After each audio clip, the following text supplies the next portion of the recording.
If you have the ability to see, you are already aware that the same scene can look different depending on the conditions under which you view it. But what exactly is it that can change how we see the world around us, and why does it matter? Although there are many environmental factors that influence how you see, two of the main ones are the amount of light and contrast present. For instance, we have all seen how the amount of light outside varies with time of day, like the pictures on the left, and know that this changes the way a scene looks. And while you may not call it as such, you often see varying levels of contrast as well. Contrast can simply be thought of as how different two things are. Think about looking at distant treetops on a foggy day, like the top of the image on the right. We know that those are trees by their shape, but we can't see much more detail than that because there's not a lot of contrast or difference between the trees and the sky. Compare this to the leaves in the lower circle of the same image.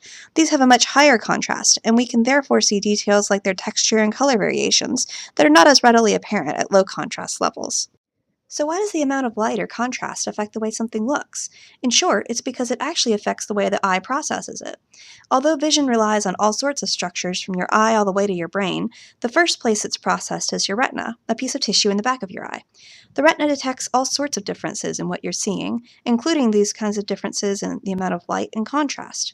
To do this, the retina uses several different kinds of cells, each one specializing in a different job. Just like the idea that there are different strokes for different folks, you can think of the idea here as every kind of cell does a different job well.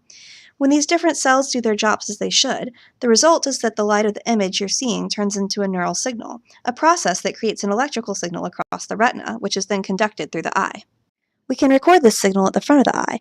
Because it reflects the activity of different cells doing different jobs, the shape of the response is based on what the eye is watching. On the left is a response to a light-based change, which comes from several types of cells. On the right is a response to a contrast-based change, which is driven largely by one type of cell. Since this one kind of cell is also active in light-based responses, my question was, can I use these light-based responses to model contrast-based responses? To do this, I added recordings from increases and decreases of light, since those are seen simultaneously when contrast changes. I then mathematically altered that sum to control for differences in the way these cells behave in response to changes in light versus contrast. My model has turned out to be largely successful in mimicking the contrast response in healthy adults, which helps other scientists to better understand the kinds of processes that may produce this signal.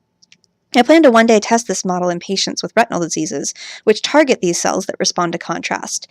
This would give their doctors a way to use this tool, even if they don't have the more specialized equipment required to record contrast-based responses themselves.